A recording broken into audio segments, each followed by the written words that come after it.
الحمد لله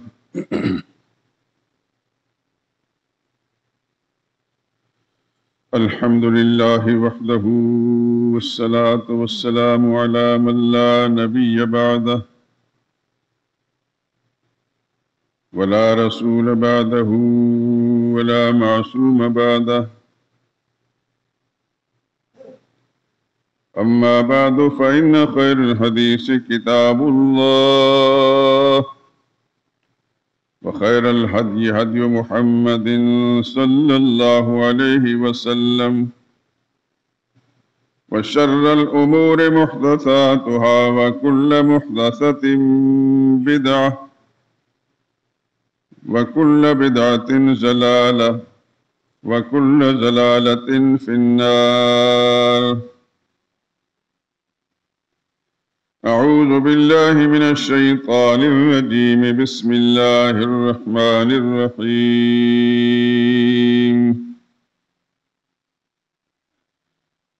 لله ملك السماوات والأرض يخلق ما يشاء يهب لمن يشاء إناثا ويهب لمن يشاء الذكور أو يزوجهم ذكرانا وإناثا ويجعل من يشاء عقيما إنه عليم قدير.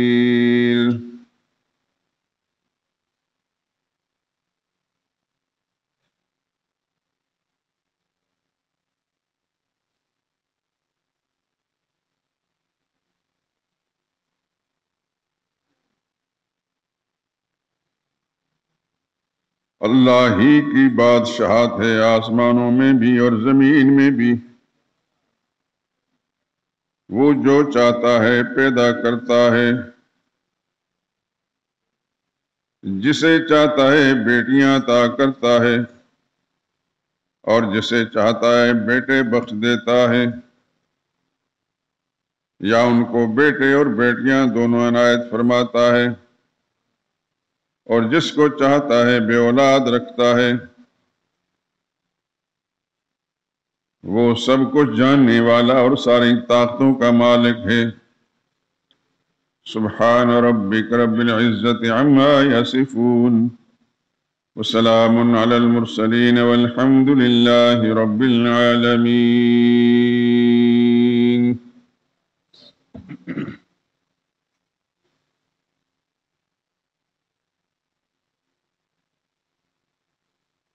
درود پاک پڑھ لیں. اللهم صل على محمد وعلى آل محمد كما صليت على إبراهيم وعلى آل إبراهيم إنك حميد مجيد. اللهم بارك على محمد وعلى آل محمد كما باركت على إبراهيم وعلى آل إبراهيم إنك حميد مجيد.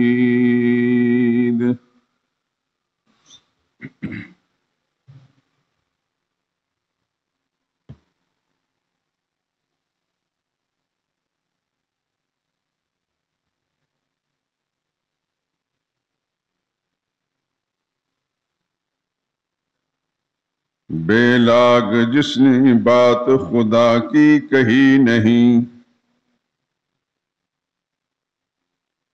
بے لاگ جس نے بات خدا کی کہی نہیں، اس کی کوئی بھی بات جہاں میں بنی نہیں.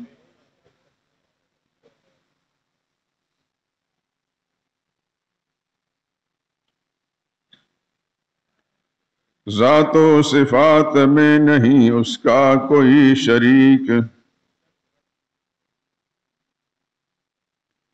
ذات و صفات حقوق و اختیارات میں کوئی نہیں شریک، اس کے سوا کسی کے لیے بندگی نہیں.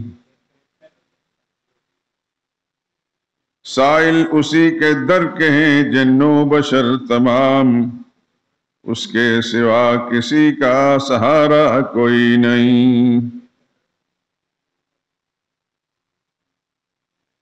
فرما روائے ارض و سما ہے اسی کی ذات، فرما روائے ارض و سما ہے اسی کی ذات، اس کے خلاف بات کسی کی بنی نہیں۔ تسکین قلب و راحت جاں ہے اسی کا نام،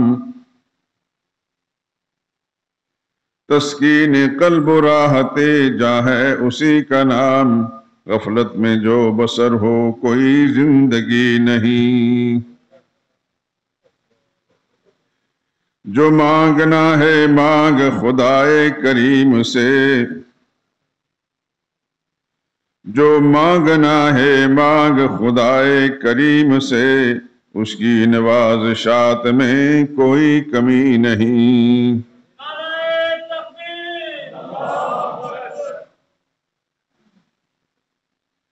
بگڑی نہیں کسی سے بھی اس کی بنی ہوئی، بگڑی نہیں کسی سے بھی اس کی بنی ہوئی، اس نے جو دی بگاڑ وہ بگڑی بنی نہیں۔ ترک امید کفر سے کچھ کم نہیں ظہور، ترک امید کفر سے کچھ کم نہیں ظہور، اس سے جو نا امید ہوا آدمی نہیں۔ بے لاگ جس نے بات خدا کی کہی نہیں، اس کی کوئی بھی بات جہاں میں بنی نہیں۔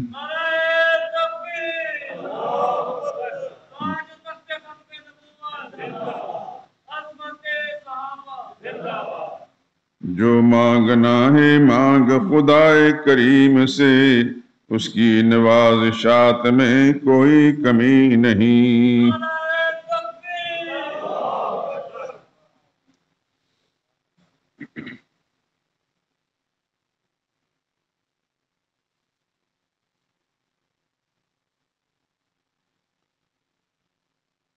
بزرگان محترم، برادران عزیز،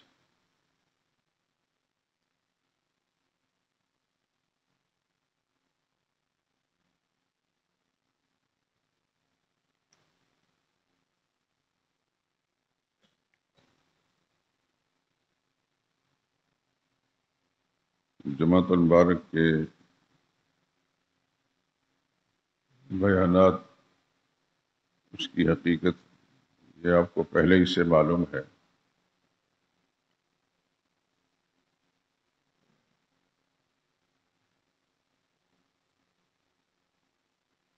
اگر اللہ تعالیٰ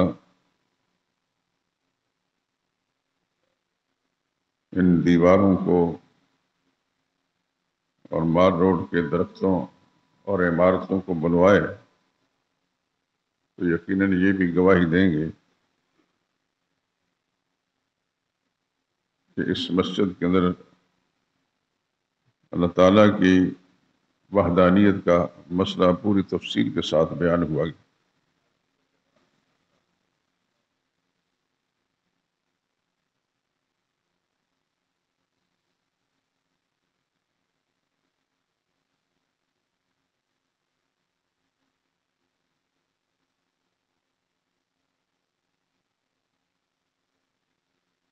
اللہ کی توفیق سے اس مسئلے کو میں نے اتنا آسان کر کے پیش کیا ہے،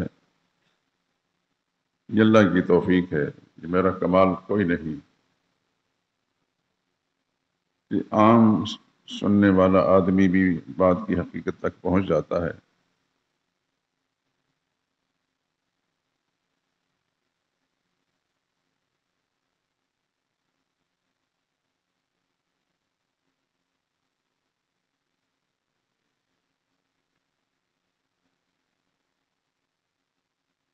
قرآن حکیم کے اندر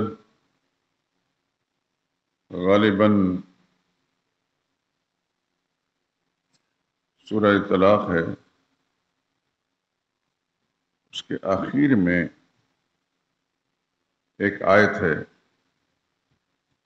اچانک میرا ذہن منتقل ہوا، میں چاہتا ہوں کہ آپ کو سنا ہی دوں۔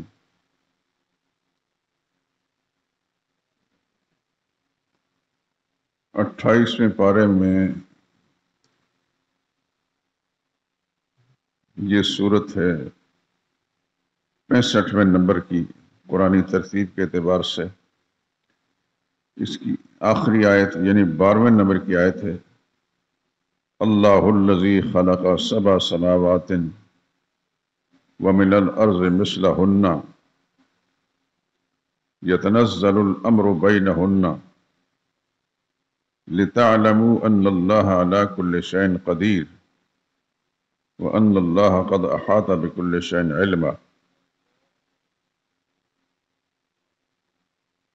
یہ اللہ ہی تو ہے جس نے 7 آسمان بنائے اور ویسی ہی زمینیں بھی،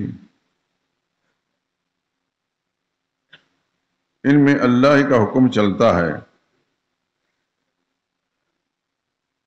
آسمانوں میں بھی اللہ ہی کے اختیارات کام کرتے ہیں اور زمین میں بھی۔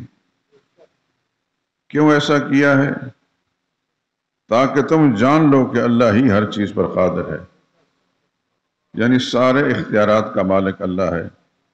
دوسری یہ بات بھی تمہیں معلوم ہو جائے کہ اللہ ہی سب کچھ جاننے والا ہے۔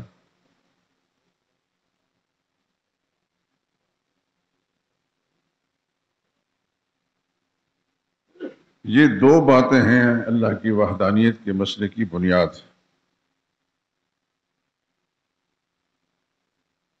ایک قدرت اور دوسری بات علم۔ ابھی جو میں نے آیت پیش کی ہے سورہ شورى 25ویں پارے کی، یہ 42ویں نمبر کی صورت ہے۔ للہ ملک السماوات والارض، آسمان و زمین میں بادشاہت اور راج و اختیارات اللہ ہی کا ہے۔ یخلق ما یشاء، وہ جو چاہتا ہے بناتا ہے، پیدا کرتا ہے۔ جب اختیارات اسی کا ہیں تو پھر دوسرے نے کیا کچھ کر سکنا؟ پھر اس کی وضاحت، یہب لمن یشاء اناسا، وہ جس کو چاہتا ہے بیٹیاں ہی بیٹیاں دیتا ہے۔ وَيَهَبُ لِمَن يَشَاءُ الذُّكُورَ، جس کو چاہتا ہے بیٹے ہی بیٹے دے دیتا ہے، ایک بھی بیٹی نہیں ہوتی۔ اور يُزَوِّجُهُمْ ذُكْرَانًا وَإِنَاثًا، اور جس کو چاہتا ہے جوڑے جوڑے دے دیتا ہے، بیٹیاں بھی اور بیٹے بھی۔ وَيَجْعَلُ مَن يَشَاءُ عَقِيمًا، اور جس کو چاہتا ہے بانجھ بنا دیتا ہے، نہ بیٹا نہ بیٹی۔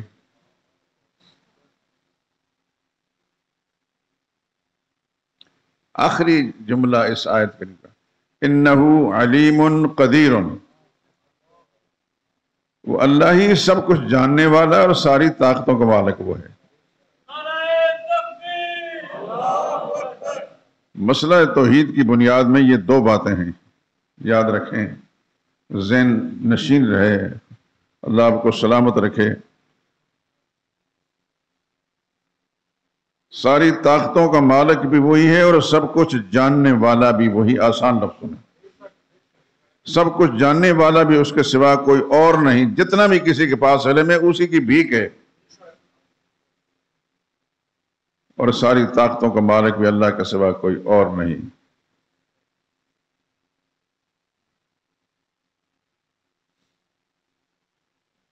یہ آیت کریمہ جو اس وقت میں نے تلاوت کی ہے، بڑے واضح الفاظ کے اندر اللہ کریم نے فرمایا کہ اولاد دینے والا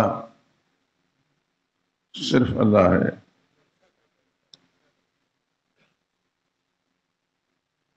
جن سے لوگ اولاد مانگتے ہیں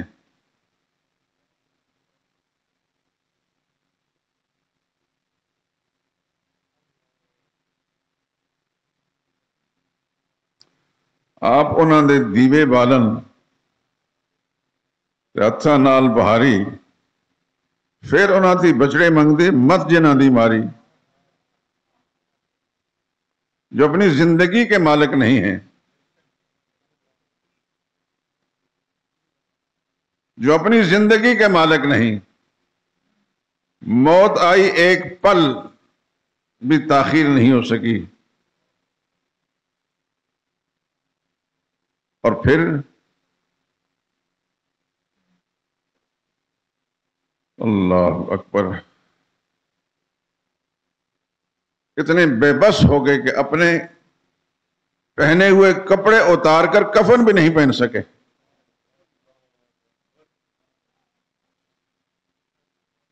کروٹ نہیں بدل سکے۔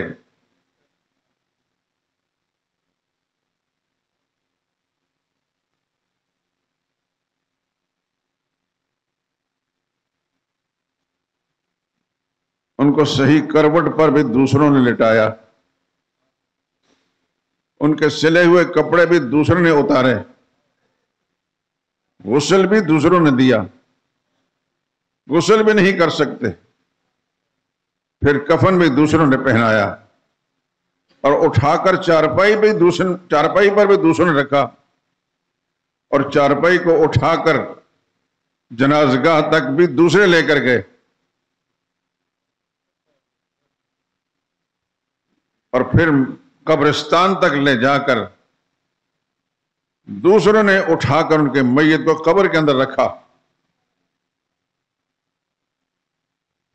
اور قبر میں رکھنے کے بعد اس پر تختے بھی دوسروں نے سیدھے کیے، اس پر مٹی بھی ڈالی اور قبر بھی بنائی۔ تو کیا اس کے بعد ساری خدائی طاقتیں ان کے اندر آ گئیں؟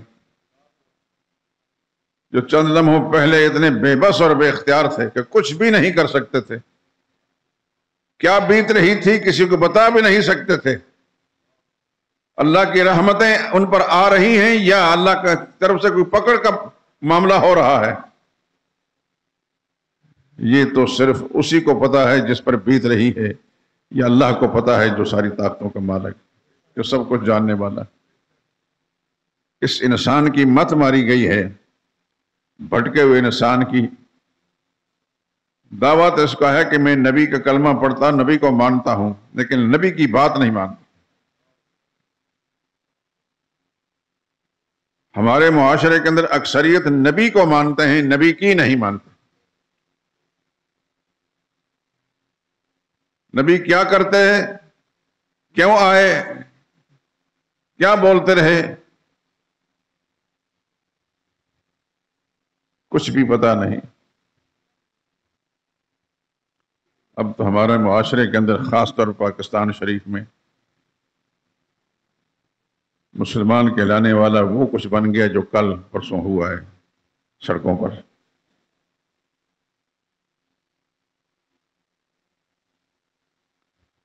کیا تعلق ہے ان کا خدا کے ساتھ، خدا کے رسول کے ساتھ؟ آپ نے دیکھا ہوگا کچھ عجلی بد نصیب اور بدبخت ڈنڈے مار رہے ہیں، اور ایک کلمہ طیبہ کا ایک بورڈ لگا اس کو بھی توڑ رہے ہیں کہ خدا کی رحمتوں کے حقدار ہیں۔ کیا ایک کلمے کے نام پر یہ ملک بنا تھا؟ ان لوگوں کا کلمے کے ساتھ کوئی تعلق ہے؟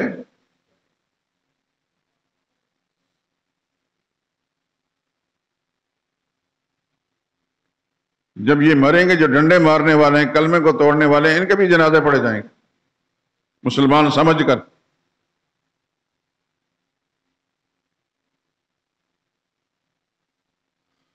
شاید پوری دنیا کے اندر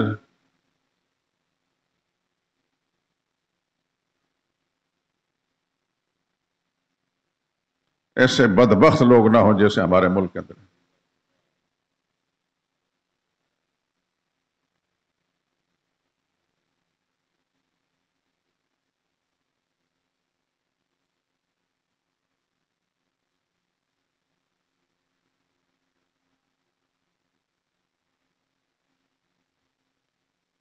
کہنے کو یہ مسلمان ہیں،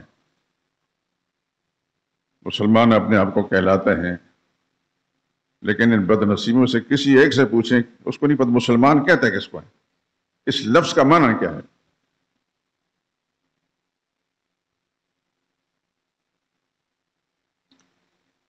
ایک چھوٹے سے ورکر سے لے کر اوپر کی سطح پر بیٹھے ہوئے کسی ایک کو پتہ نہیں مسلمان کیا ہوتا ہے۔ یہ بہت بڑا المیہ ہے میرے دوستو، بہت بڑا المیہ ہے۔ کچھ عرصہ پہلے آپ حضرات نے سنا ہی ہوگا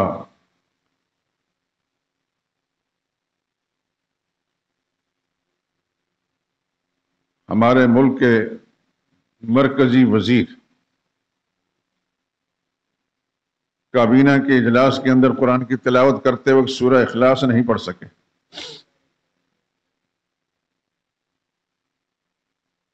قرآن حکیم کی مختصر ترین صورت اور آسان ترین صورت۔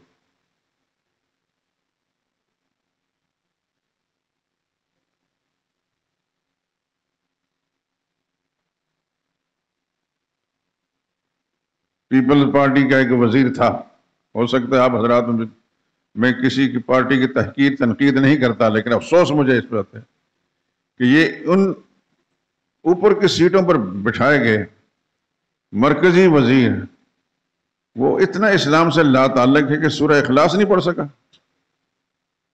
پھر اس کے بعد مسلم لیگ والے آئے، انہوں نے وہی کارنام کیے، کوئی فرق نہیں ان کے اندر۔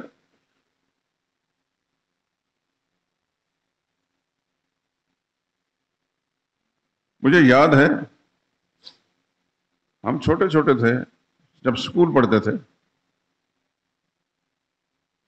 کیونکہ ہمارا گھرانہ چونکہ اہل دین کا تھا صدیوں سے، میرے دادا، میرے پردادا، میرے پردادا کے پردادا تک ساری پشتیں مجھے معلوم ہیں، بڑے بڑے علماء اور حفاظ تھے۔ لیکن ہم نے دیکھا کچھ لوگوں کو جو بالکل بھیڑ بکریاں پالنے والے، زیادہ شعور تو تھا نہیں ہمیں،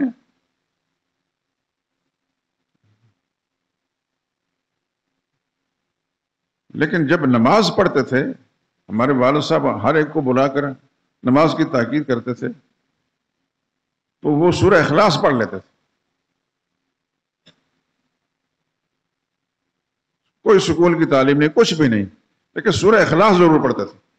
تب سے مجھے یاد ہے کہ یہ سورہ اخلاص سب سے آسان ترین صورت ہے، اور شاید جس اللہ کے نیک بندے نے سورہ اخلاص کی تاکید کی ہے، دین کی ایک بنیادی مسئلے پر مشتمل ہے، اللہ کی توحید پر۔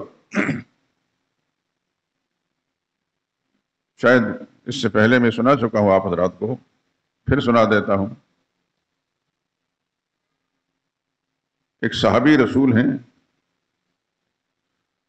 حضرت معاویہ بن معاویہ مزنی،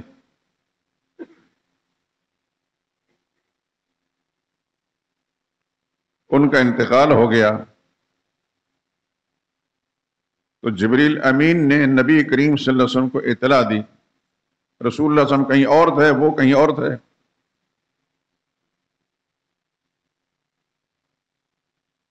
جبریل امین آ کر کہتے ہیں کہ آپ کے صحابی معاویہ بن معاویہ مزنی ان کا انتقال ہو، آپ ان کا جنازہ پڑھیں گے؟ تو رسول اللہ صلی اللہ علیہ وسلم فرمایا بالکل بالکل پڑھوں گا، لیکن ہیں وہ کہاں؟ جبریل امین نے بتایا وہ کافی دور ہیں۔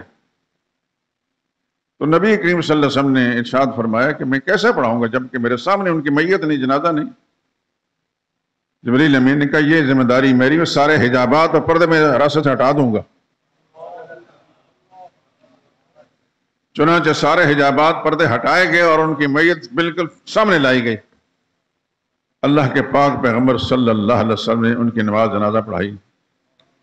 مگر رسول اللہ صلی اللہ علیہ وسلم نے جبریل امین سے پوچھا کہ معاویہ کو یہ منصب ملا کیسے؟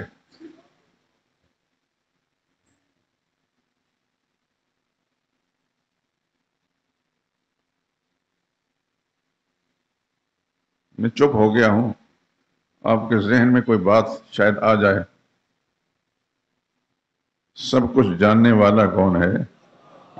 بس یہ قرآن حکیم کی یہ آیت جو اس وقت تلاوت کی ہے، اور وہ سورہ طلاق کی آخری آیت وہ تلاوت کی ہے، ان دونوں کے اندر ایک ہی مضمون ہے۔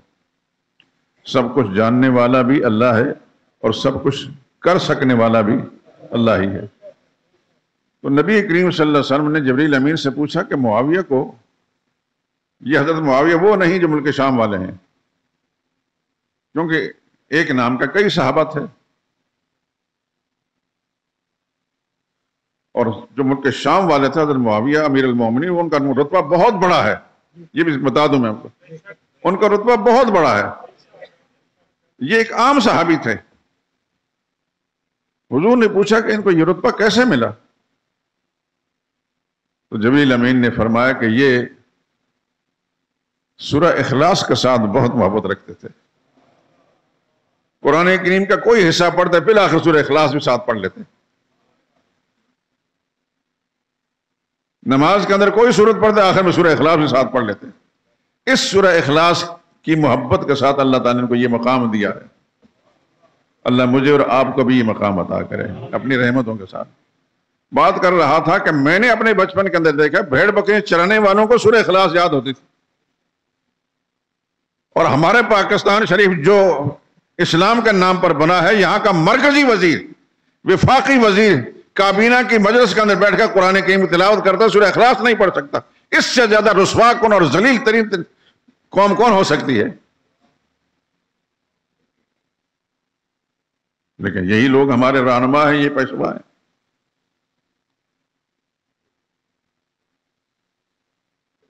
اللہ سے دعا مانگے اللہ تعالیٰ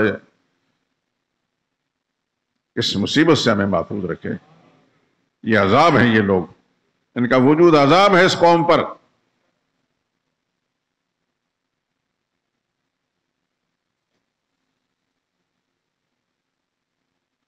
اور وقت گزرنے کے ساتھ اب کیا صورتحال بن گئی ہے کہ کلمہ پڑھنے والا ڈنڈا لے کر کلمے کو توڑ رہا ہے۔ آپ نے دیکھا ہوگا، میں نے بھی دیکھا، بار بار دیکھا۔ کیا ہندوستان سے ہندو آئے تھے یہ؟ اور کبھی سنا ہے کہ ہندو نے کلمے پر اس طرح ڈنڈے برسائے ہوں؟ آپ کے ملک کا عیسائی کبھی ایسا کرتا ہے؟ ہرگز نہیں۔ کبھی سکھ نے ایسا نہیں کیا ہوگا۔ ان کو ہم کیا نام دیں؟ یہ کون لوگ ہیں؟ یہ کہاں سے آئے ہیں؟ ان پر کوئی ایکشن لیا گیا؟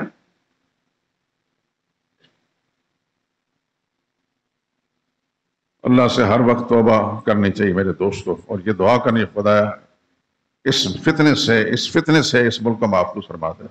یہ بہت بڑا فتنہ ہے۔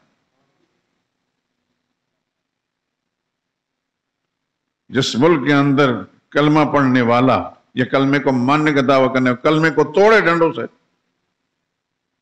تو پھر خدا کے عذاب کو کوئی روک نہیں سکتا۔ کب آتا ہے، کس طرح آتا ہے، ہم نہیں جانتے۔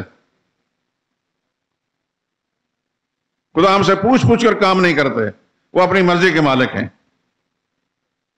لیکن ابھی تک آپ حضرات نے دیکھا کہ کہیں سے کوئی مذمت نہیں آئی، کسی اخبار میں، کسی رسائل جریدے کے اندر نہیں آئی، کسی نام نہاد سیاسی لیڈر کی طرف سے نہیں آئی کہ یہ کیا ہو گیا۔ سیاسی اختلاف لوگوں کو ہوتے رہیں، پہلے بھی رہے، لیکن یہ کون سا طریقہ ہے؟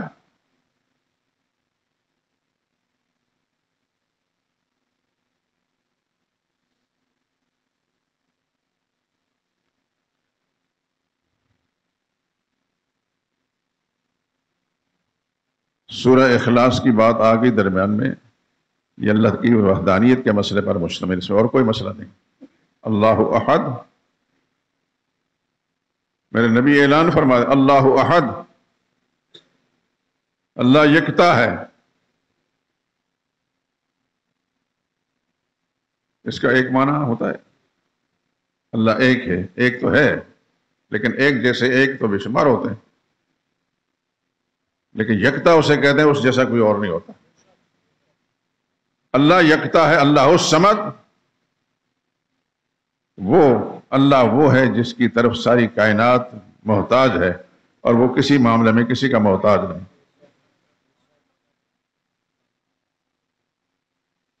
جس کی طرف ہر ایک ہر وقت ہر چیز میں محتاج ہو، اور وہ کسی کی طرف کسی وقت کسی چیز میں محتاج نہ ہو، اس کو کہتے ہیں صمد۔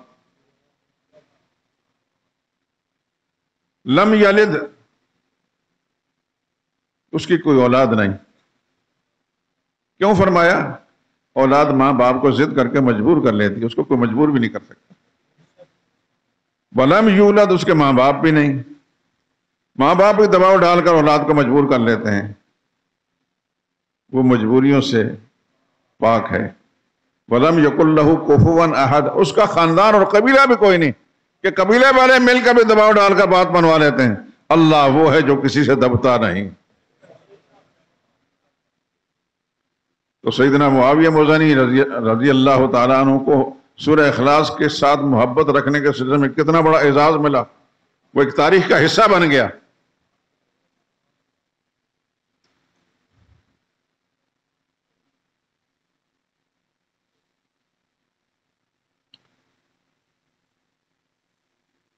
مسئلہ بیان ہو رہا تھا، ساری قدرتوں کا مالک اللہ ہے، سارے اختیارات کا مالک اللہ ہے، کسی کے پاس کوئی اختیار نہیں۔ اللہ کی دی ہوئی بھیک جتنی بھی جس کے پاس ہے اتنی ہے بس۔ ساری قدرتوں کا مالک کون ہے؟ زمینیں کس نے بنائی؟ کتنی بڑی زمین، کوئی حد ہے اس کی؟ ایک نہیں، ساتوں زمین، 7 زمینیں، کوئی طول و عرض اس کا کسی نے ناپا ہے؟ زمین کتنی لمبی ہے اور کتنی چوڑی ہے، اور ایک زمین کتنی وزنی ہے، کب سے بنائی گئی ہے، اس کا میٹیریل کہاں سے آیا تھا؟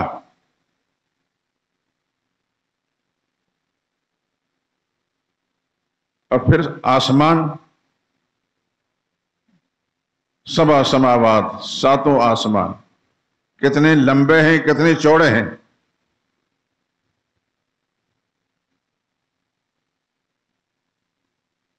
کب سے بنائے گئے ہیں،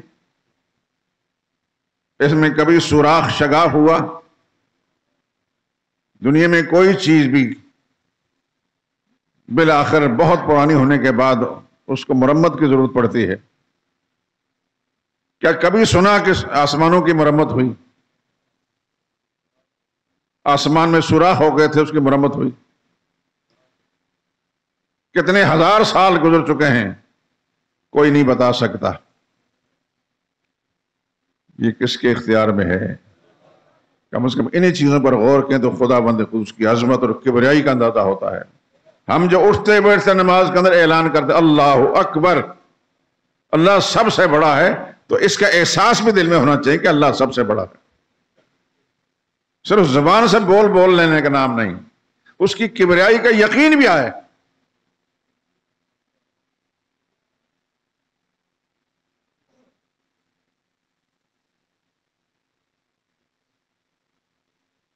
اولاد کون دیتا ہے؟ بیٹے دے تو تب، بیٹیاں دے تو تب، اور کچھ نہ دے تو تب، اور جوڑے جوڑے دے تب، یہ سارے اختیارات اللہ ہی کے ہیں۔ اور دیکھیے، اپنی مرضی کا مالک ہے، کسی کی مرضی پر نہیں چلتا۔ ہر خاتون جب شادی شدہ ہو جاتی ہے، اس کی تمنا ہوتی ہے، آرزو ہوتی ہے کہ مجھے اللہ اولاد سے نوازے۔ یہ اللہ تعالیٰ نے ایک فطرت بنائی ہے انسانی۔ بے شمار لوگ ایسے ہیں، بڑے بڑے رتبے ہیں دنیاوی لحاظ سے، آسودگی ہیں، مال ہے، دولت ہے، لیکن اولاد سے محروم۔ بہت کوششیں کرتے ہیں، کیا کیا نہیں کرتے آپ حضرات جانتے ہیں، لیکن اللہ تعالیٰ نہیں دیتا تو نہیں دیتا۔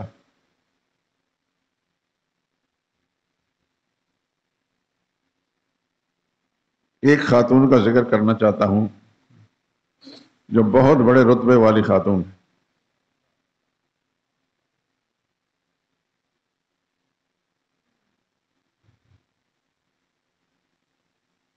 اتنا بڑا رتبہ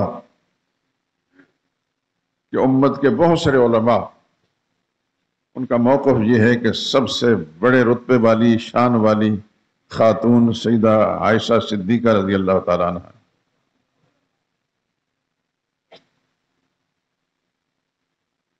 اس بات میں کوئی شک نہیں کہ عائشہ صدیقہ رسول اللہ صلی اللہ علیہ وسلم کی ازواج مطہرات میں سب سے بڑی عالمہ تھی۔ 2210 حدیثیں نبی کریم صلی اللہ علیہ وسلم کی عائشہ صدیقہ نے نقل کی ہیں۔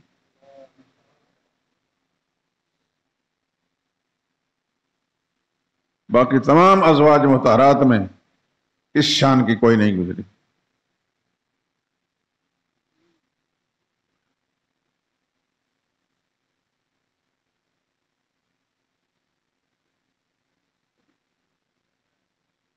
حضرت ام سلمہ رضی اللہ تعالیٰ عنہ سے 378 روایتیں ہیں، یہ بہت زیادہ ہیں دیگر ازواج کے مقابلے میں۔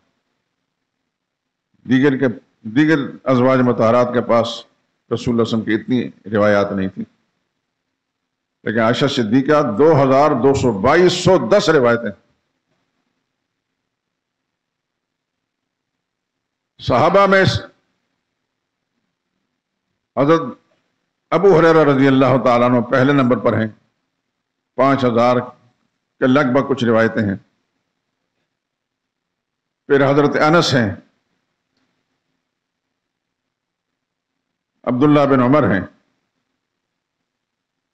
پھر کوئی اور صحابی، کوئی صحابی بھی اتنے زیادہ روایتیں بیان کرنے والے جو عائشہ صدیقہ ہے رضی اللہ تعالیٰ عنہ۔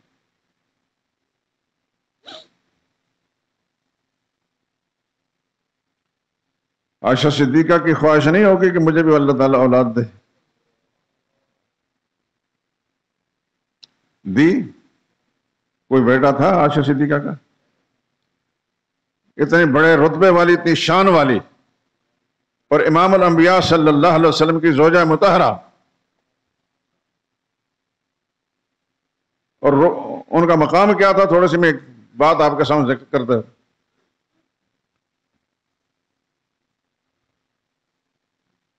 ازواج مطہرات میں 2 طبقے تھے۔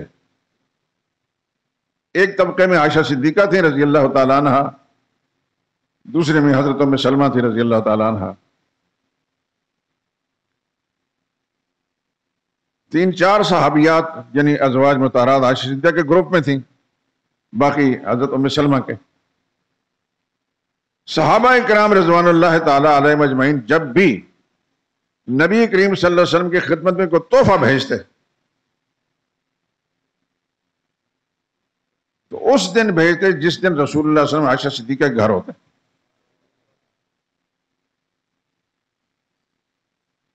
یہ تو بات درست ہے کہ رسول اللہ صلی اللہ علیہ وسلم باری باری ازواج مطہرات گھر میں ہوتے تھے، لیکن صحابہ کے تحائف یقیناً اس دن آتے جب رسول اللہ صلی اللہ علیہ وسلم عائشہ صدیقہ کے گھر میں ہوتے۔ تو دوسرے طبقے کی ازواج مطہرات نے باہمی مشاورت کے ساتھ حضرت ام سلمہ سے یہ گزارش کی کہ آپ نبی کریم صلی اللہ علیہ وسلم خدمت میں عرض کریں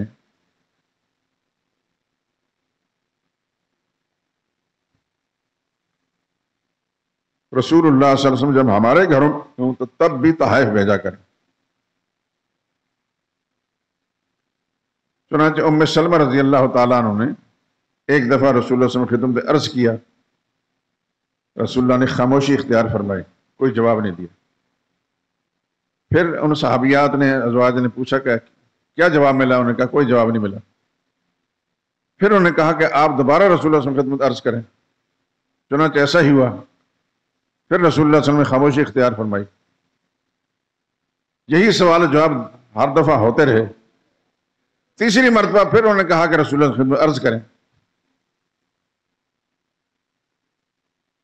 تو نبی کریم صلی اللہ علیہ وسلم نے ام سلمہ سے فرمایا، بڑے شان کی صحابیہ تھی، لا تؤذینی فعائشہ، عائشہ کے معاملے میں مجھے اذیت مت پہنچاؤ۔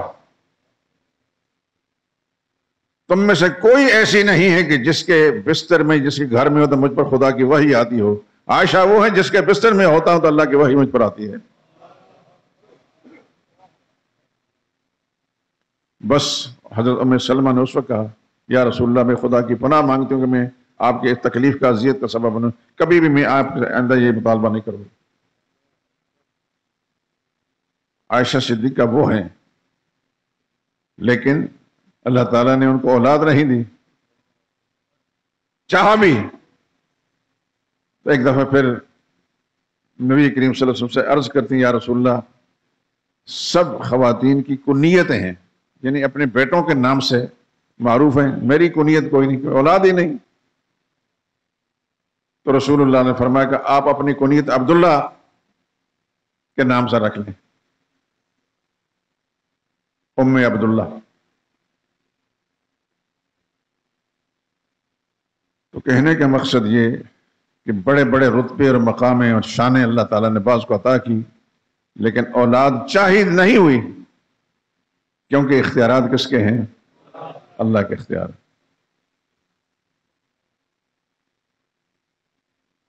اس لیے اللہ نے فرمایا یہب لمن یشاء اناثا، جس کو چاہتا ہے بیٹیاں ہی بیٹیاں دے دیتا ہے، جس کو چاہتا ہے، کہ اس کی چاہت پر سب کچھ ہوتا ہے۔ وَيَهَبُ لِمَن يَشَاءُ الذُّكُورَ، اور جس کو چاہتا ہے بیٹے بیٹے دیتا ہے۔ اور يُزَوِّجُهُمْ ذُكْرَانًا وَإِنَاثًا، اور جس کو چاہتا ہے جوڑے جوڑے دے دیتا ہے، بیٹے بھی اور بیٹیاں بھی۔ وَيَجْعَلُ مَن يَشَاءُ عَقِيمًا، اور جس کو چاہتا ہے بانجھ بنا دیتا ہے۔ کیوں کرتا ہے؟ اللہ نے خود جواب دے انہ علیم، سب کچھ جاننے والا وہ ہے، کس کو دینا اور کس کو نہیں دینا اس بات کو وہ جانتا ہے۔ قدیر، اور ساری طاقتوں کا مالک وہ ہے۔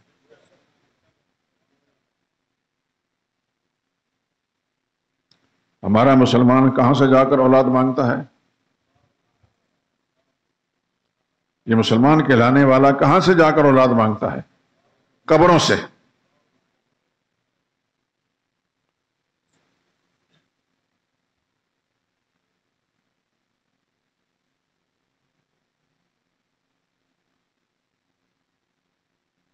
جو اپنی زندگی کے مالک نہیں ہیں، تمہیں اولاد دینے کے اختیار رکھتے ہیں۔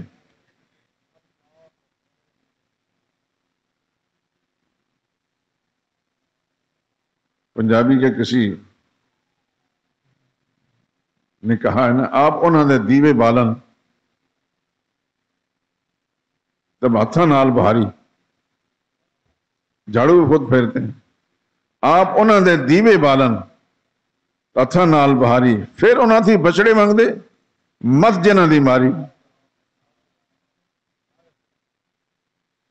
جو اپنے قبر پر جھاڑو نہیں پھیر سکتا، چراغ نہیں جلا سکتا، وہ ان کو اولاد دے گا؟ یہ ہمارا المیہ ہے کہ ہم اللہ کے قرآن سے بالکل لا تعلق ہیں۔ قرآن صرف چومنے کے لیے، چاٹنے کے لیے، مر گیا تو کرائے کے لوگ بلا کر قرآن خوانی کرا کر ان کو کچھ نہ کچھ 10-20 روپے دے کر فارغ کر دیتے ہیں، ہمارا مردہ بخشا گیا۔ ایسا ہی کرتے ہیں کہ نہیں؟ ہمارے معاشرے میں یہ نہیں ہے کہ کرائے کے حفاظ بلا کر، پتہ نہیں وہ قرآن پڑھنا آتا بھی ہے کہ نہیں۔ مجھے یاد ہے کئی چیزیں طبیعت پر اثر چھوڑ جاتی ہیں۔ یہ سامنے پینوراما بنا، اس کے نیچے کو 80 دکانیں بنی، تو اس کے جو مالکان تھے اس زمانے میں سندھ کے کو لوگ تھے، چھوڑ کے چلے گئے۔ انہوں نے قرآن خوانی کرائی، افتتاح کرایا، تو مجھے کہا کہ آپ نے آنا ہے، کیا کرنا ہے؟ میں نے کہتا جی ہم نے قرآن خوانی کرائی ہے، برکتوں کے لیے آپ دعا کرنی۔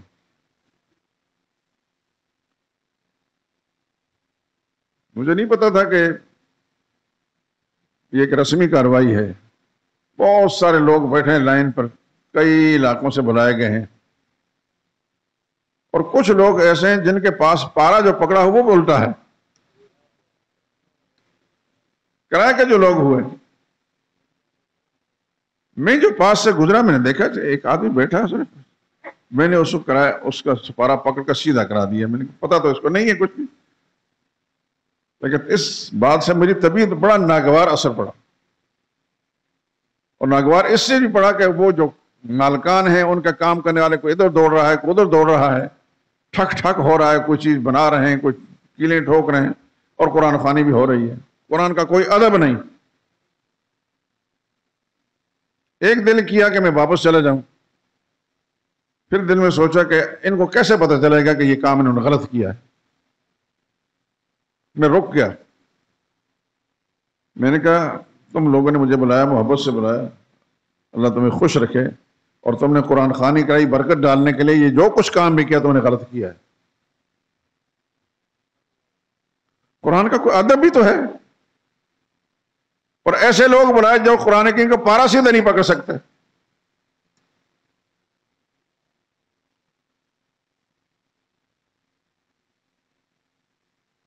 میں نے اپنی آنکھوں سے دیکھا کہ یہ کرائے کے جو لوگ ہوتے ہیں، کرائے کے، اللہ سے دعا کریں کہ اللہ ان کرایہ داروں سے بھی ہمیں محفوظ رکھے۔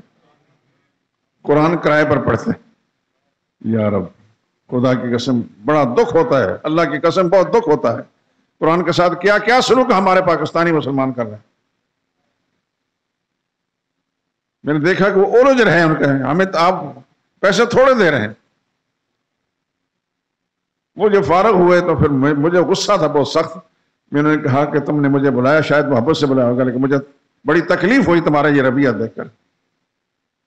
تمہارے دل میں ذرا بھی ادب نہیں قرآن کریم کا، کوئی ادھر دوڑ رہے ہو، کوئی ادھر دوڑ رہے ہیں، بول رہے ہیں اور ٹھک ٹھک کر رہے ہیں، اور قرآن کریم پڑھنے والے جو قرآن کریم پڑھ رہے ہیں، پتہ نہیں پڑھ بھی رہے کہ نہیں۔ خیر خدا ان کا بھلا کرے، انہوں نے اپنی غلطی کو مانا اور معافی مانگنے لگے۔ میں نے کہا مجھ سے کیا معافی مانگے، یہ اللہ تعالیٰ کا معاملہ ہے، مجھے تکلیف ہوئی ہے، آپ نے مجھے بلایا، اس وقت سے میں نے آپ کو کہہ دیا۔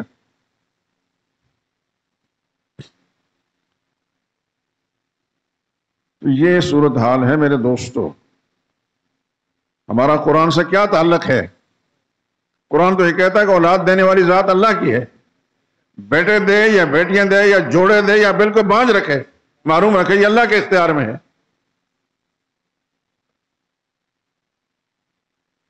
خدا کے پیغمبر سیدنا زکریا علیہ السلام گھر میں اولاد نہیں تھی، 100 سال کی عمر کو پہنچ چکے ہیں۔ اس کا جو پس منظر ہے اس میں جانے کی ضرورت کی، اس کا ٹائم تھوڑا ہے۔ زکریا علیہ السلام نے بارگاہ خداوندی میں التجا کی، آہستہ آہستہ چپکے چپکے۔ ذکر رحمت ربک عبدہ زکریا، میرے لاڈلے پیغمبر تذکرہ کیجئے اپنے رب کی مہربانیوں کا جو انہوں نے اپنے بندہ زکریا پر کی تھی۔ اذ نادى ربہ نداء خفیا، جب پکارا اپنے رب کو چپکے چپکے مخفی آواز سے، کہ 100 سال کی عمر میں یہ بابا اولاد مانگ رہا ہے۔ کسی کو کیا پتا یہ خدا کے پیغمبر ہے؟ رب انی وہن العظم منی، میرے داتا میری ہڈیاں کمزور ہو چکی ہیں، واشتعل الرأس شیبا، میرے سر کے اندر بھی بڑھاپا آ چکا، ولم اکم بدعائک رب شقیا، یا اللہ تجھے پکار کر کبھی میں محروم نہیں رہوں گا، میرا ایمان اور عقیدہ یہ ہے۔ وَإِنِّي خِفْتُ الْمَوَالِيَ مِنْ وَرَائِي، اور مجھے اندیشہ ہے کہ میرے جتنے رشتہ دار بھائی بند ہیں ان کے عقیدے ٹھیک نہیں۔ وَكَانَتِ امْرَأَتِي عَاقِرًا، میری بیوی بانجھ ہے، فَهَبْ لِي مِن لَّدُنْكَ وَلِيًّا، یا اللہ اپنی جناب سے مجھے کوئی جانشین عطا فرما۔ یہ کون مانگ رہا ہے؟ خدا کا پیغمبر۔ فَهَبْ لِي مِن لَّدُنْكَ وَلِيًّا يَرِثُنِي وَيَرِثُ مِنْ آلِ يَعْقُوبَ، جو میرا جانشین بنے دین کے معاملے میں، یعقوب علیہ السلام کے خاندان کا یا وارث بنے دین کے معاملے میں۔ اللہ نے پھر دعا سن لی۔ سننے والا کون ہے؟ اللہ اکبر۔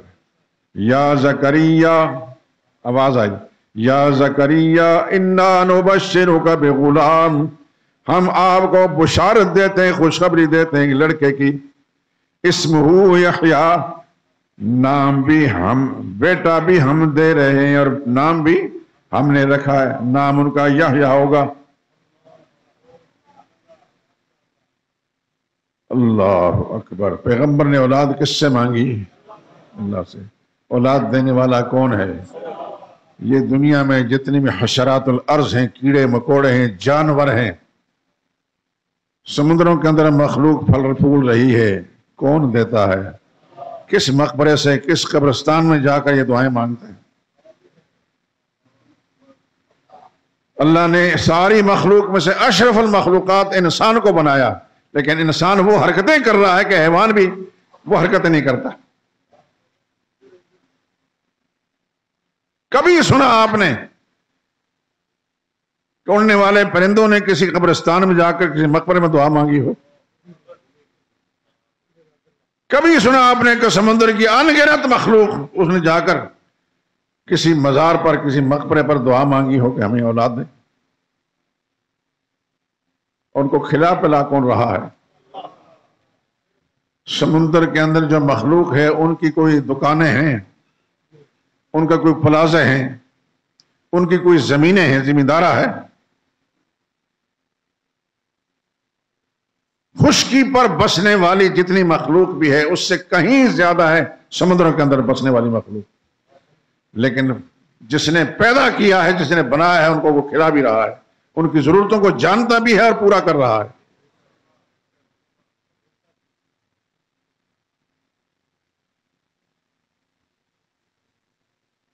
تو زکریا علیہ السلام نے اولاد کس سے مانگی؟ ایوب علیہ السلام برس ہا برس بیمار ہوئے تو انہوں نے شفا کس سے مانگی؟ یونس علیہ السلام مچھلی کے پیٹ کے اندر چلے گئے، لمبی کہانی بات نہیں، تفصیلات نہیں کر رہا، مچھلی کے پیٹ کے اندر اس کے اندھیروں میں پہنچ کر بھی پیغمبر خدا سے مانگ رہے ہیں۔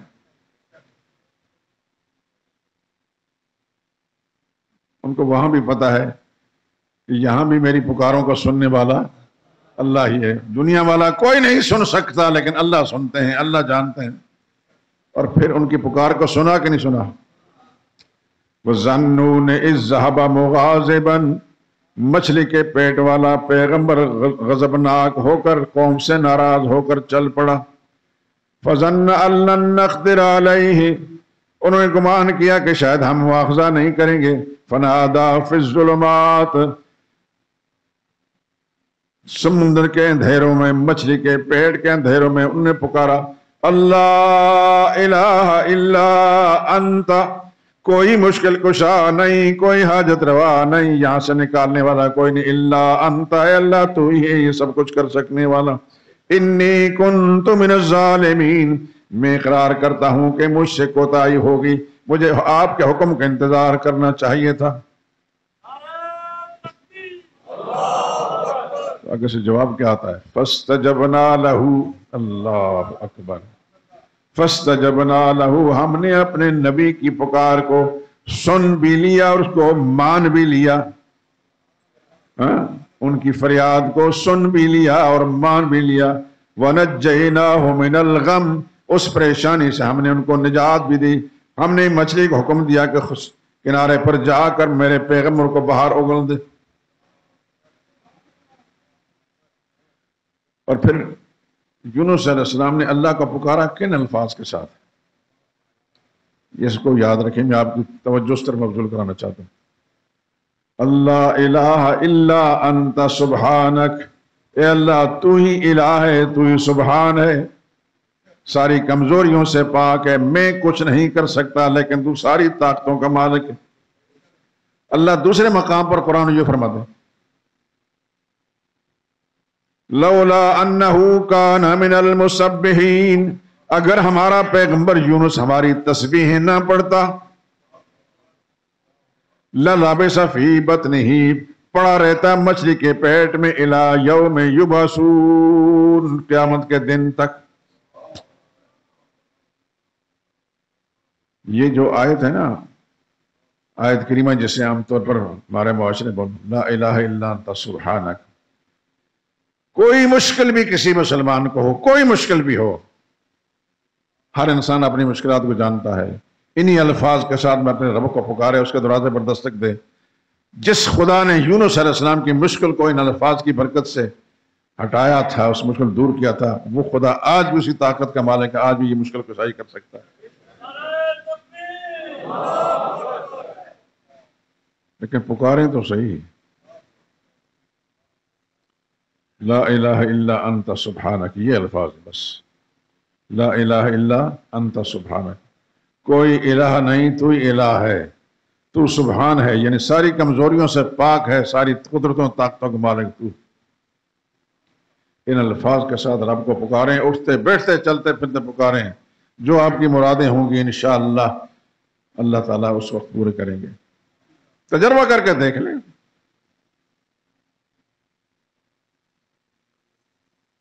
قرآن حکیم سے یہ معلوم ہوتا ہے کہ ساری طاقتوں کا مالک کون ہے۔ نبیوں کا عقیدہ کیا تھا کہ ساری مرادیں پوری کرنے والا کون ہے؟ اولاد دینے والا اللہ ہے، شفا دینے والا اللہ ہے، مشکل کشائی کرنے والا اللہ ہے۔ ہر پہلو سے اللہ تعالیٰ نے پیغمبروں کے حالات بیان کر کے ہمارے سامنے بیان کر دیے کہ پیغمبر مشکل میں مبتلا ہوا، مشرق کے پیڑ میں چلے گئے تب خدا کو پکارا، بے اولاد ہوا تب خدا کو پکارا، بیمار ہوا تب خدا کو پکارا۔ یہ سبق ہے ہمارے لیے کہ ہر مشکل میں اللہ ہی کے دروازے پر دستک دے۔ خدا کرے کہ یہ بات سمجھ میں آ گئی ہو۔ ایک بات آخر میں کہہ کر ختم کرتا ہوں۔ ہو سکتا ہے شیطان جو میرا اور آپ سب کا دشمن ہے، اس نے وسوسہ ڈالا ہوگا یہ مولوی یہ جو بیان کر رہا ہے یہ بزرگوں کو نہیں مانتا۔ وہ ہم سب کا دشمن ہے، آپ کا بھی میرا بھی دشمن ہے۔ وسوسے ڈالے کہ آپ کے ذہن میں یہ بزرگوں کو نہیں مانتا، سن لیں میں اس شخص پر 1000 لعنت بھیجتا ہوں جو بزرگوں کو نہیں مانتا۔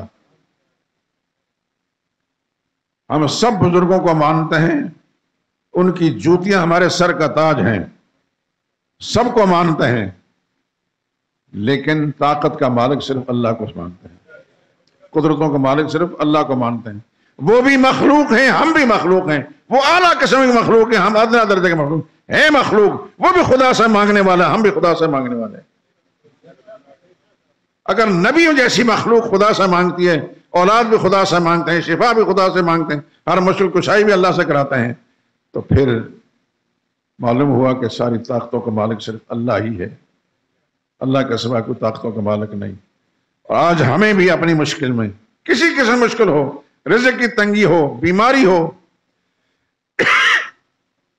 اولاد کا مسئلہ ہو، کاروباری پریشانی ہو، کوئی بھی ہو، خدا کا دروازہ کھلا ہے میرے دوستو۔ جو دروازہ کل مشکل کشائی کرتا تھا ہر مسلمان کی، وہ آج بھی کرے گا۔ وآخر دعوانا الحمدللہ رب العالمین۔